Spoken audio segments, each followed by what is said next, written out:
This video is brought to you by Brilliant. You're going to learn more about Brilliant later in today's video, but if you'd like to learn more about them right now, go to brilliant.org/biographics. You're also going to find a link in the description below.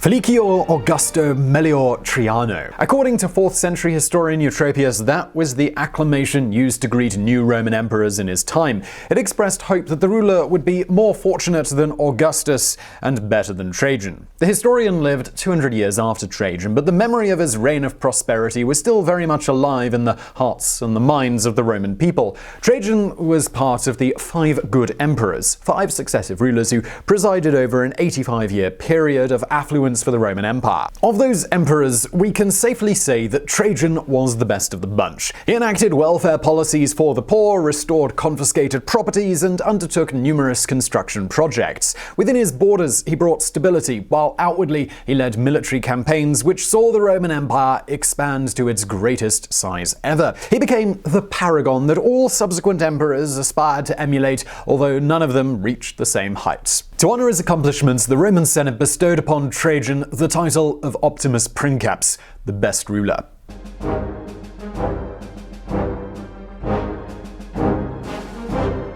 Trajan was born Marcus Ulpius Trianus on September 18th, 53 CE in the city of Italica. This was located in Hispania Baetica, a Roman province, which roughly corresponds to the modern region of Andalusia in Spain. This is, in of itself, significant because Trajan will become the first Roman emperor to be born outside of Italy. His father was Marcus Ulpius Trianus the Elder, a Roman statesman, while his mother was Marcia, a noblewoman who was the sister-in-law of Emperor Titus. He also had an older sister named Ulpia Marciana, who remained very close to her brother throughout her life. Trajan would often consult her as emperor when making important decisions. Sometime during his reign, he bestowed upon Ulpia the imperial title of Augusta, making her the first sister of a Roman ruler to receive this honor. Trajan extended this love and trust to Ulpia's daughter, Salonia Matidia, as he himself never had any children. After Ulpia's death, Trajan had her deified and gave the title of Augusta to his niece. As a young man, Trajan distinguished himself with his military service. He quickly rose through the ranks, undoubtedly helped by his father's position and influence. Sometime around the year 86 CE, his cousin Publius Aelius Hadrianus Afer died, and Trajan became one of the guardians of his 2 children, his daughter Aelia Domitia Paulina and his son Publius Aelius Hadrianus the Younger. The son would later succeed Trajan to the throne of Rome as Emperor Hadrian. Also, during this period, he met and married Pompeia Platina. Ancient scholars portrayed her as being a kind and intelligent woman. She took an active role during her husband's reign, sponsoring initiatives to help the poor and improve education. She outlived Trajan by a few years, and when she passed on, Hadrian built her a temple and deified her. Trajan's military life is poorly documented. We know that he was successful and well liked by his fellow soldiers, something that would prove vital to his ascent to power later on. He served as a tribune for 10 years or so and traveled to Syria when his father became governor there. In 89 CE, Trajan was in command of his own legion, and he was sent to either Hispania or Upper Germania to put down a coup against Emperor Domitian. This earned him the favor of the ruler, who granted Trajan a consulship in 91.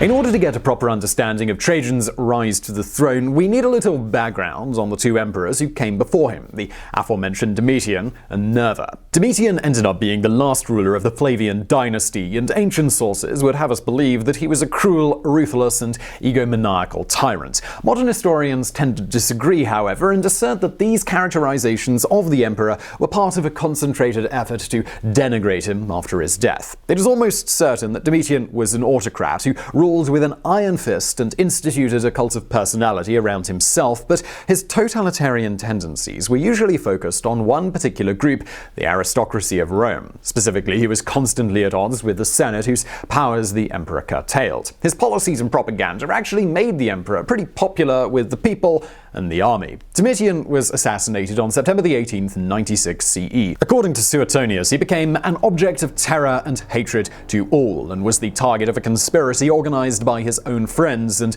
favorite freedmen. The emperor was slain in his chambers, where he was stabbed 7 times.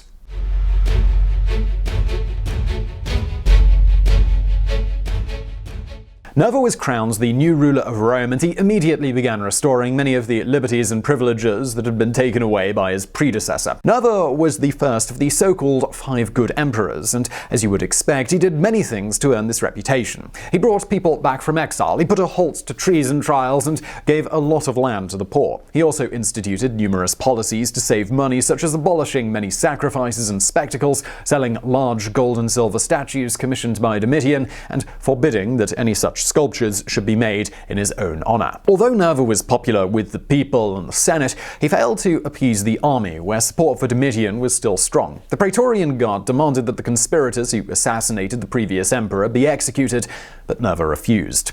Now let's have a quick side note to give a little historical context on how important it was for an emperor to have the approval of the Praetorian Guard. Although they began as an elite military unit, they became the emperor's personal bodyguards under Augustus. From there, they kept growing in size and influence until they turned into the de facto police force of Rome. There have been quite a few intrigues and assassinations where the guards played a vital role, and maybe we'll talk about a few of those in future videos. Let us know if you're interested in that in the comments below. On one particularly egregious occasion, the Praetorian Guard killed the emperor and then effectively sold the throne of Rome by granting their support to the highest bidder. This happened in 193 CE when they killed Pertinax and accepted an offer of 25,000 sesterces each to make Didius Julianus the new emperor of Rome.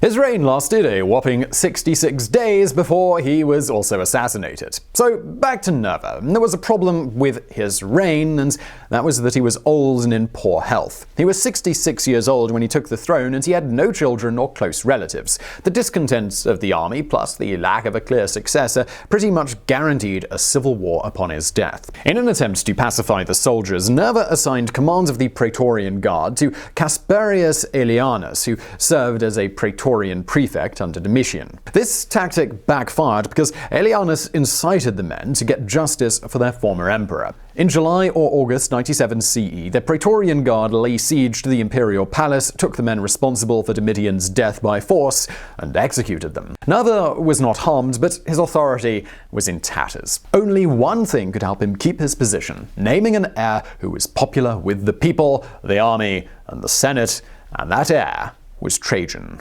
Now, just before we get into Trajan's rise to the throne, I want to take a moment to tell you about today's sponsor, Brilliant. Engineering works like Trajan's Bridge, which we're going to be getting into in just a moment, were all possible because of a fundamental understanding of science and engineering. Brilliant believed that learning science and maths, it doesn't have to be dull, and to that end, they've put together courses that are all about storytelling, interactive challenges, and solving problems. It's this hands-on approach that's a really excellent way to learn, and currently they have over 50 interactive courses. And look, here you are halfway through an educational video, so you're probably already the curious type, and Brilliant can be a great way to just take that curiosity a step further and understand the world even more. For example, you could check out their course on geometry fundamentals, where you'll learn things like angle axioms, 3D geometry, coordinates, and a great deal more. It's a great intro to how geometry is used in the real world. So effective learning, it's all about problem solving, and Brilliant, they help you learn and practice just that. It's a great complement to videos like this. I mean, it's all good to learn something here, but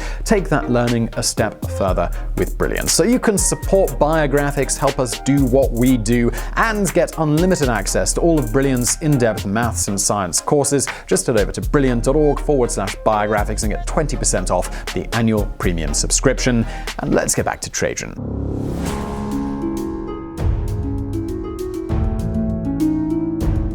Trajan's appointment came just in time. He was named heir in October of 97 CE. A few months later, on January the 27th, Nerva died of natural causes after 15 months as emperor. Trajan, who was governor of Germania Inferior when he heard the news, was in no hurry to get to Rome to start his new career, instead taking a lengthy tour of the empire's frontiers. Scholars have suggested he did this in order to ensure that he had the loyalty of the soldiers across the Roman domain. He did see fit to deal with the Praetorians, who revolted against Nerva, though. He sent for Aelianus and the rest of the mutineers to come to Germany for a special employment there, and according to Cassius Dio, he put them out of the way. It wasn't until the summer of 99 CE that Trajan finally set foot in Rome as emperor. Dio takes the opportunity here to compliment Plotina, Trajan's wife, who, upon entering the palace for the first time, turned around to the crowd and said, "I enter here such a woman as I would fain be when I depart." And indeed, according to the historian, she exhibited behavior beyond reproach during the entire reign.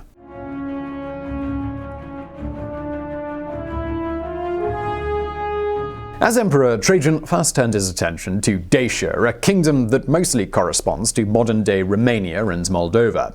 Dacia had been a nuisance to Rome on and off for a few centuries. During the mid-1st century BCE, a powerful Dacian king called Burebista had united all the various tribes under his rule. Caesar was planning to lead a campaign there, but was killed in 44 BCE. However, Burebista was assassinated that same year, and the kingdom slowly splintered after his death. It wasn't until over a century later they re-emerged as a menace under King Durus and attacked the Roman province of Moesia. Domitian was emperor at the time. He had to respond to this invasion, so he launched the First Dacian War. In 87 CE, a Roman army led by General Cornelius Fuscus crossed the Danube and suffered a humiliating loss at Tapae. The next year, the renewed offensive was more successful, but Domitian still had to accept peace on favorable terms to the Dacians because his army was needed someplace else to put down a rebellion. But the new Dacian king, Decebalus, might have declared himself a client of Rome, but in exchange he received money and craftsmen which he used to improve Dacia's defenses and arm its soldiers. For decades, this peace was a bit of an embarrassment for the mighty Roman Empire, especially since the Dacians still liked to carry on border raids from time to time. Cassius Dio described Decebalus as a worthy antagonist of the Romans, a king who was shrewd in his understanding of warfare and a master in pitched battles. Clearly, Trajan agreed because he saw it necessary to deal with the threat once and for all and restore some of the glory lost during Domitian's failed campaign.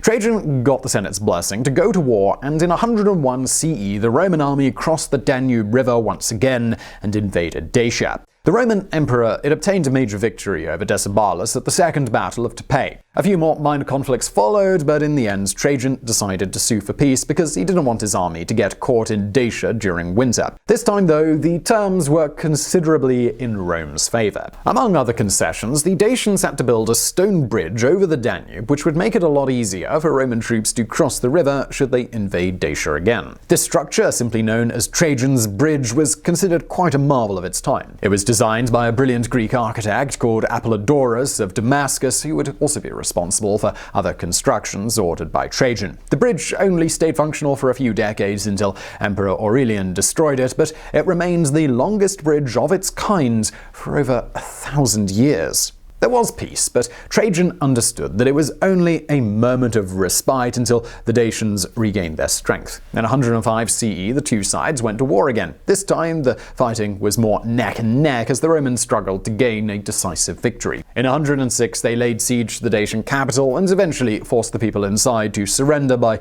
destroying their water supply. Afterwards, the capital was razed to the ground. Decebalus committed suicide instead of being taken prisoner, and his head was brought back to Rome. Half of Dacia was annexed as a Roman province, while the other half remained free but consisted of tribes that never united again. The land had rich gold mines which provided a great boost to the Roman economy, not to mention the tens of thousands of slaves who were sent back to Rome. A few years later, Trajan's victory in the Dacian Wars was commemorated with a monument called Trajan's Column, which still stands today in Rome. It is 115 feet tall and has a spiral bas-relief which depicts all the important events from the wars. It is actually the only source we have for some aspects of the conflict, and historians still debate if it is historically accurate or intended more as a propaganda piece. Inspired by Commentari de Bello Gallico, Julius Caesar's first-hand account of his wars with the Gauls, Trajan wrote De Bellico Daciaco. Unfortunately, the book is lost to history, except for one sentence which is quoted in a different work. The sentence means, "We advanced to Berzabis and then to Azi."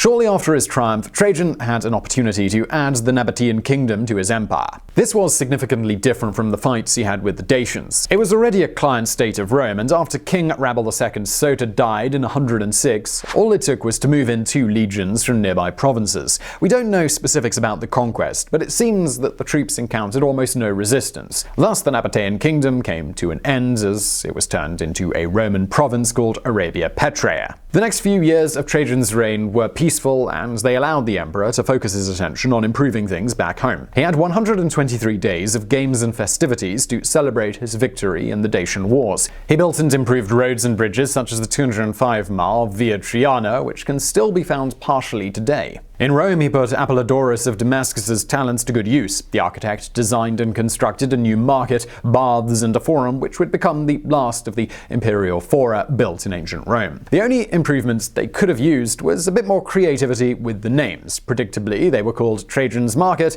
the Baths of Trajan, and Trajan's Forum. Other constructions ordered by the emperor included libraries, aqueducts, temples, and a renovation of the Circus Maximus, which saw it rebuilt entirely in stone. Cassius Dio mentions in passing that Trajan was the target of several plots against him. He only names one conspirator as Crassus. Obviously, these conspiracies failed, and the emperor brought Crassus before the Senate to be punished. What exactly happened to him and his co-conspirators remains a mystery, as the historian specifies that Trajan made an oath not to shed blood, by which he meant Roman blood, of course, and that he kept this vow.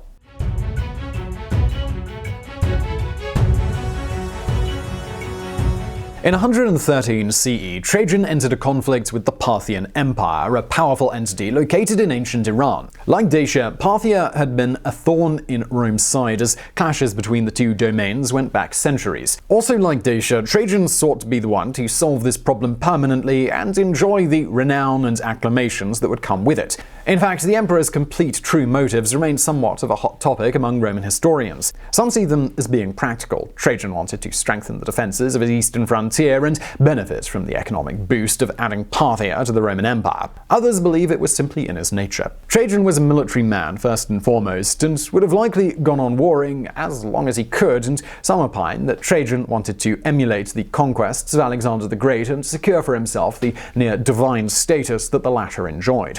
Whatever the reason, in 113 CE, Trajan marched, leaving Rome, and he would never return. Located between the two empires was the Kingdom of Armenia. Although technically independent, it fell under the hegemony of both Rome and Parthia, and both powers had a vested interest in ensuring that the ruler of Armenia was on their side. In 110 CE, the Parthian prince, Axidares, was installed as king of Armenia by his uncle, King Ostros I of Parthia, without Roman approval. On his way to Armenia, Trajan met with an emissary of the Parthian king. In an attempt to appease Rome, Ostros had deposed Axidares and installed his brother, Optimus as the new ruler of Armenia, and sought Trajan's approval for this change. Why exactly he thought the emperor would be okay with one brother but not the other, we don't know. Trajan was gracious to his guests, but mostly ignored their requests and kept on marching. The conquest of Armenia, it was quick and bloodless. King Parthimus entered Trajan's camp, took his diadem off his head, and surrendered it to the emperor.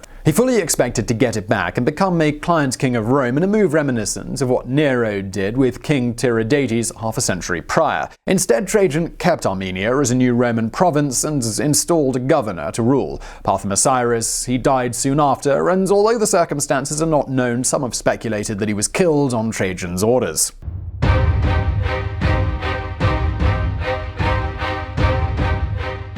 In 115 CE, the emperor launched his Mesopotamian Campaign, although the exact order of events is unclear from ancient sources. Besides the Parthian Empire, the region was full of small kingdoms and city-states, with kings and satraps alike sending gifts and envoys to ensure they obtained the favor of Rome. Trajan split his army into divisions that went after multiple targets. He was then able to capture, in quick succession, Adiabene, Babylon, Charax, and Seleucia, culminating with the conquest of the Parthian capital. At this point, the Roman Empire reached its greatest size in history. Cassius Dio writes that Trajan was tempted to march into India like Alexander the Great did, but concluded that he was getting too old for this thing. Instead, he was content with making a trip to Babylon and offering sacrifice in the house where Alexander died. He did make sure to specify in writing to the Senate, though, that he advanced further than Alexander, although keeping his new possessions proved to be a bit of a problem. When Trajan left, many of the domains he conquered began rebelling, and the garrisons that stayed behind were not enough to maintain control. It is also at this time that the emperor's health started to decline, and some historians believe that he might have suffered heat stroke while laying siege to the city of Hatra. To make matters worse, Jewish populations in multiple regions, such as Cyrene and Egypt, began uprising, and Trajan had no choice but to divert armies to deal with these revolts.